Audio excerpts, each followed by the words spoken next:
pang ipag-utos ng Supreme Court. Ginoong Ariel, maayong hapon, magandang hapon. Admar Villando po ng SMNI.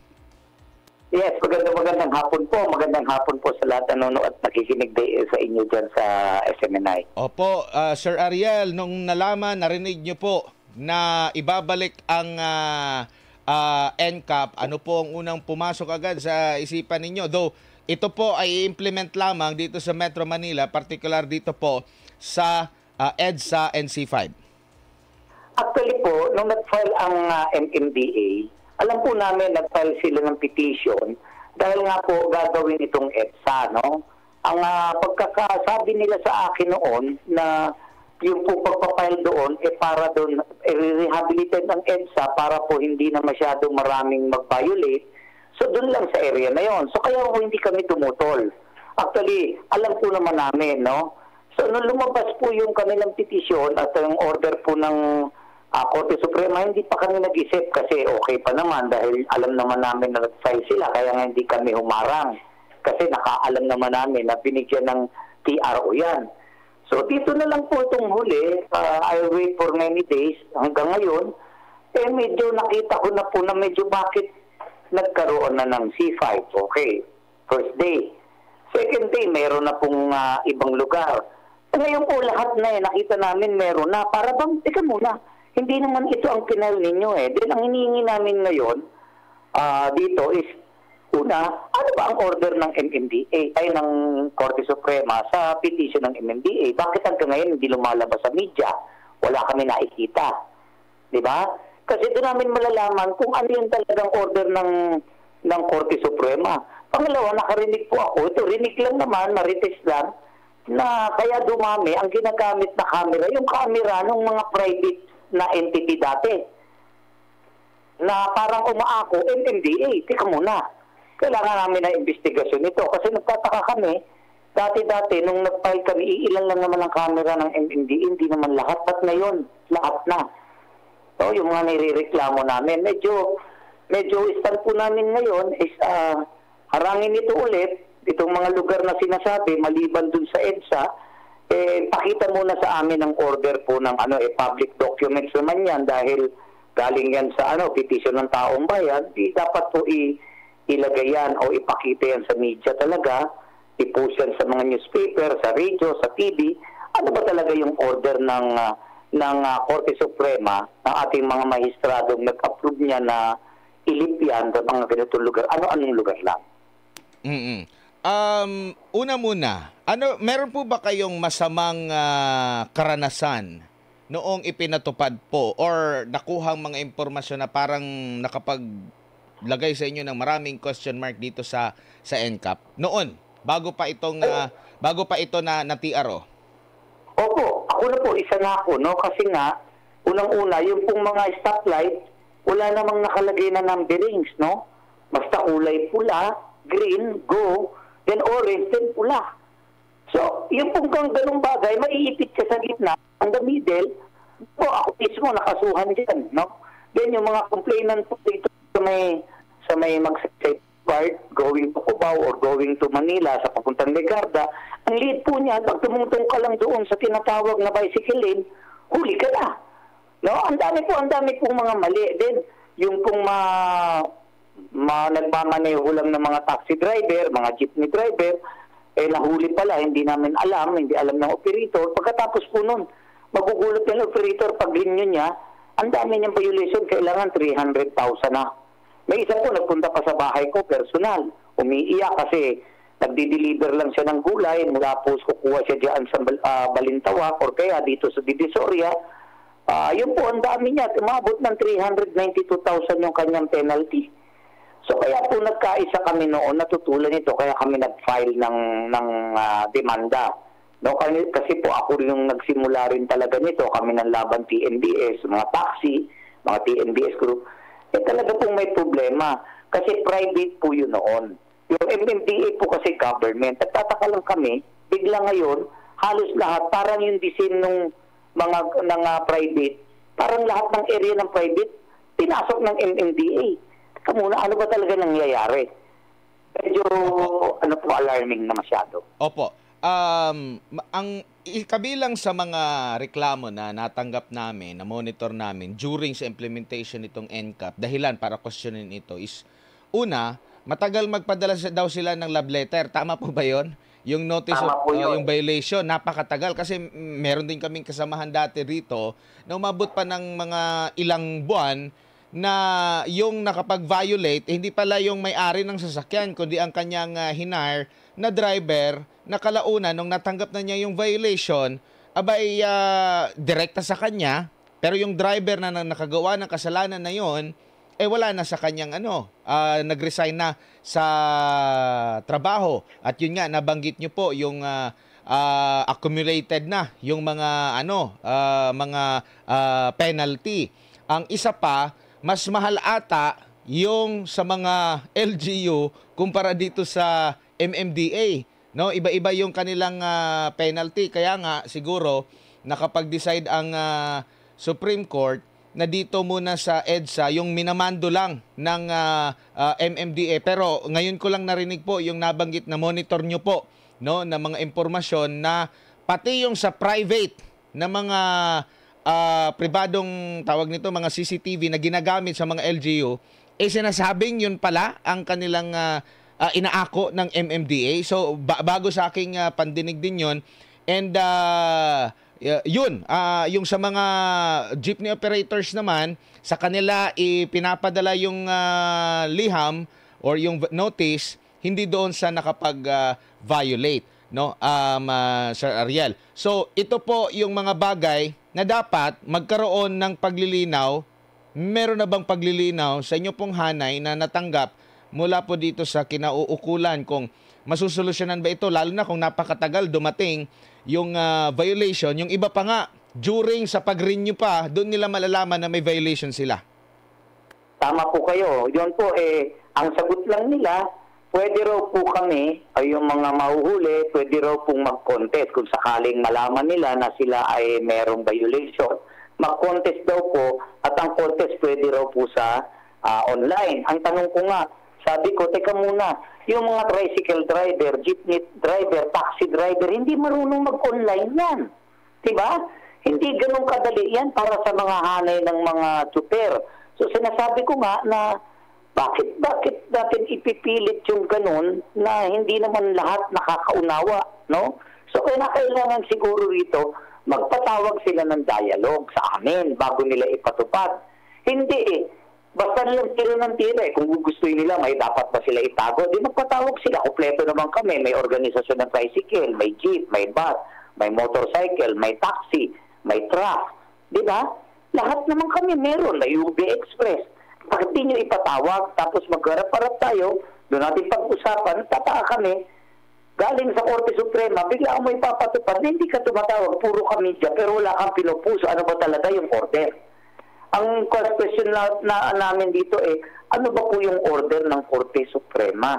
Talaga. Kasi alam ko ang Korte Suprema, mga maestrado natin, kung ano ni-request mo, yun lang ibibigay sa'yo. No? Yan, ganyan ang Korte Suprema. Kaya pag nagkulang ka ng isa dyan, mabibigay ito, pero ito hindi. Kaya gusto namin ilabas nyo yung order ng Korte Suprema kasi para makita rin namin ano yung petition ninyo. Opo. Dito po sa naging mga lugar, banggitin ko po yung mga lugar kung saan po patutupad itong NCAP, Ginoong Ariel, no? Dito sa C1 Recto, C2 Mendoza, baka pwede natin ma-zoom in kasi di mabasa. President Quirino Avenue, C3 Araneta Avenue, C4 hanggang EDSA, C5 to CP Garcia, Katipunan Avenue, Tandang Sora, R1 to Roas Boulevard, R2 Taft Avenue, R3 South Superhighway, R4 Shaw Boulevard, R5 Ortigas Avenue, R6 Magsaysay Boulevard, Aurora Boulevard, Quezon Avenue, Commonwealth, A. Bonifacio, Rizal Avenue, Delpan, Marcos Highway at MacArthur Highway. Ang unang nababanggit EDSA at C5 lang. Tama po ba? Yes, Sir Ariel. Yun lang. Ito yung ipinagtataka ninyo, bakit kasama na itong ibang mga lugar na ito? Yes, yan po ang aming kine-question ngayon. Bakit biglang pumasok yung iba-ibang lugar na ang petition nila, malinaw na sinasabi nila noong pa sa amin na ipipetition nila EDSA dahil gagawin na yung EDSA. So, nung kung narinig nyo yung unang interview nila, ang sabi nila, EDSA and seaside lang. Tapos ngayon biglang dumami. Ano ba talaga totoo?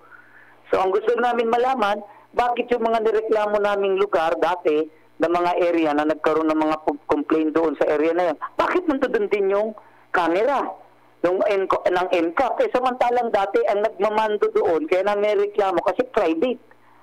Nalagyan na ba nila ng camera yan? Gusto namin makita ngayon, yung mga camera na yan. Asa na mga resibo niyan kung talagang ang bumili niyan gobyerno? Siyempre, nakalagay yan sa nila, kinuha nila, yung sa general appropriation nila or kung saan man nila kinuha yung budget na pambili niyan.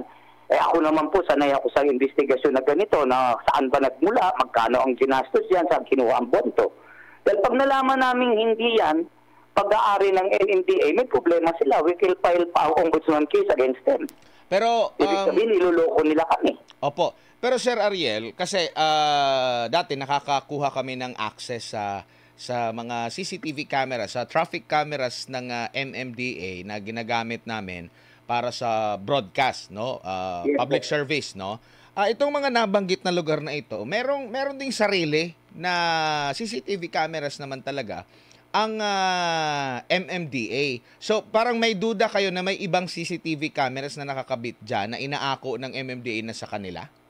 Yes, kasi po, yun ang naririnig namin ngayon.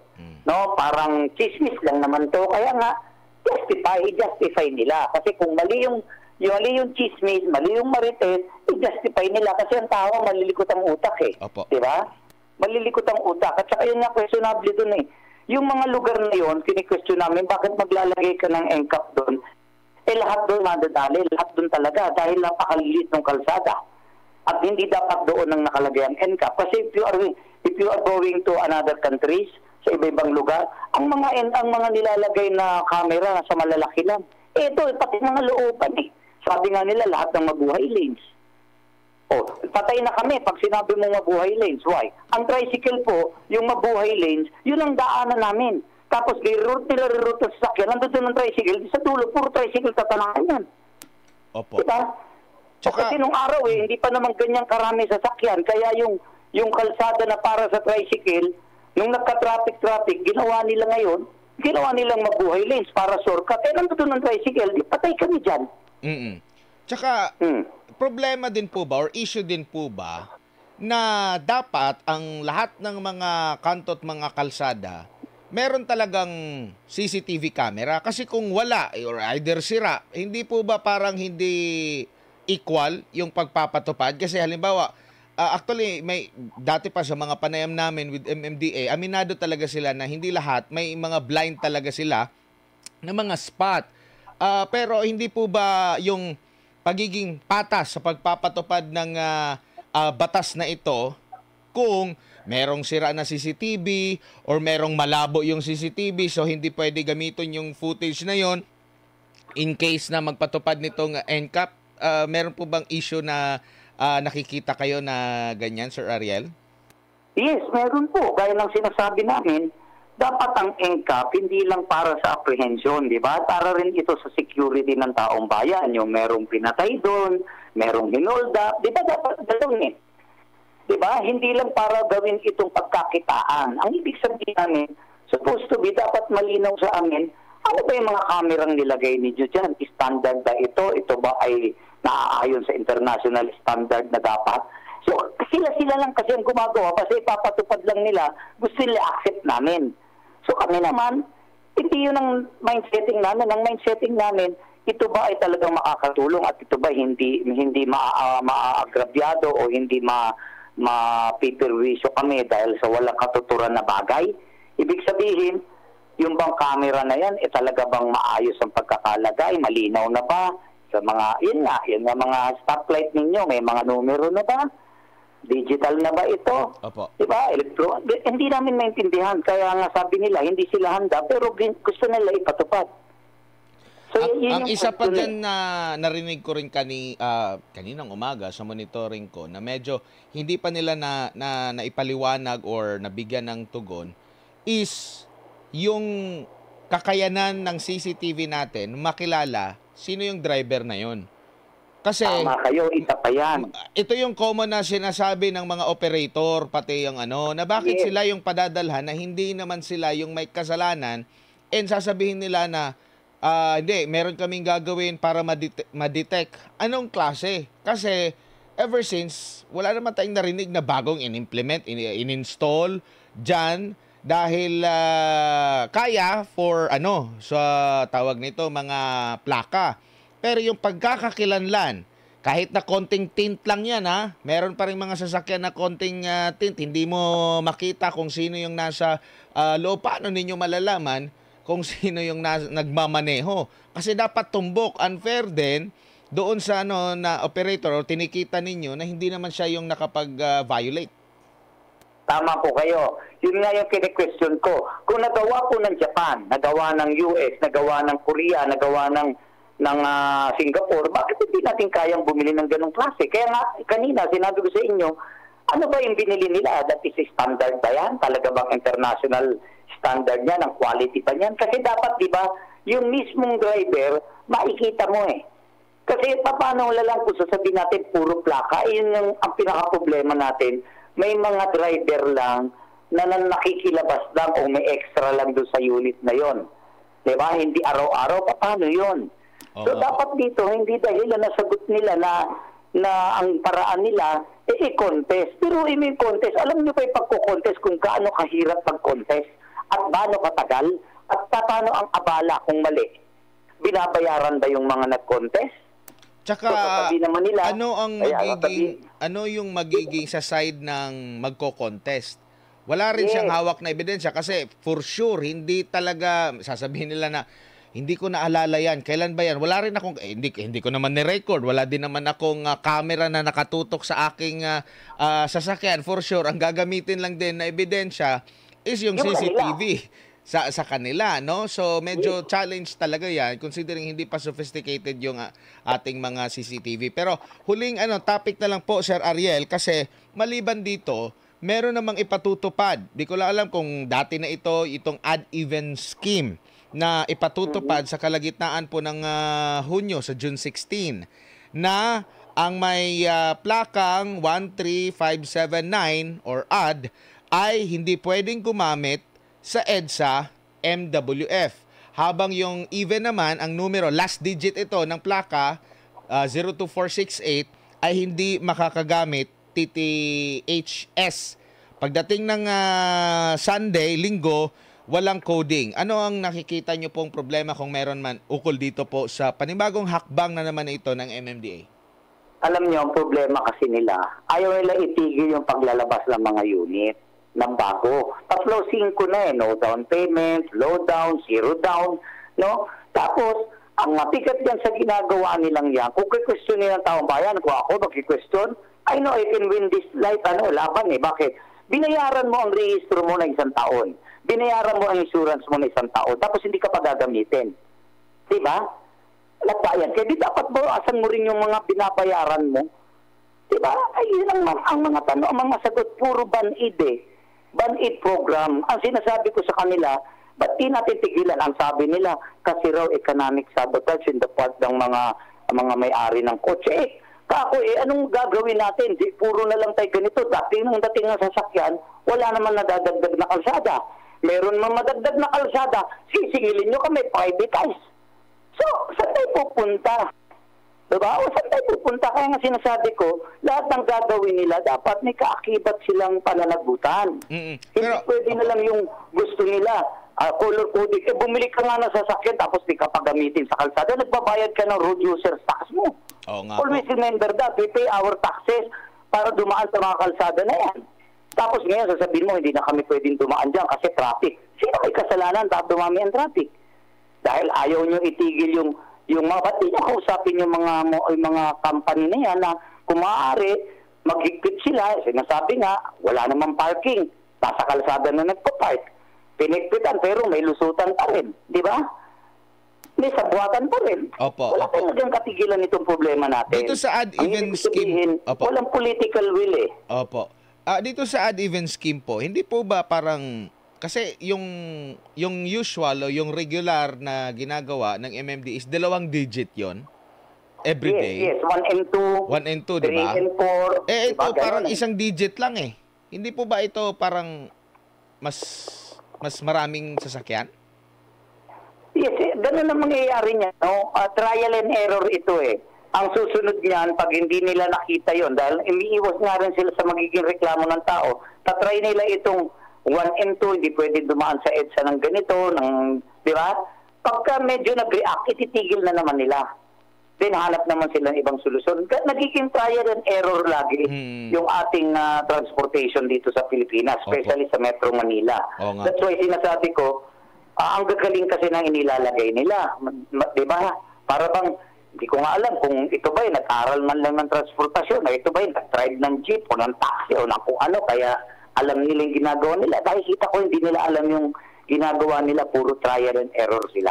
Oo, kasi... Pagkamali, tigil. Oo, isang digit lang eh. Sa Lunes, 1. 1, 3, hindi pala, mas marami pala ngayon. 13579. Pero dito ito ay sa kahabaan ng EDSA lamang.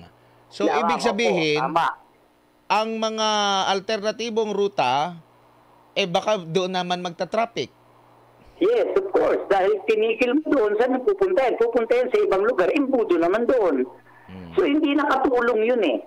No, hindi nakatulong yung gagawin nila dahil lilipat lang sa ibang area.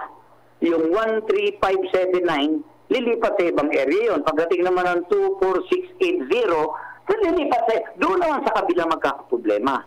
Luluwag yung EDSA mo, pero hindi mo rin nasawata yung traffic sa ibang lugar.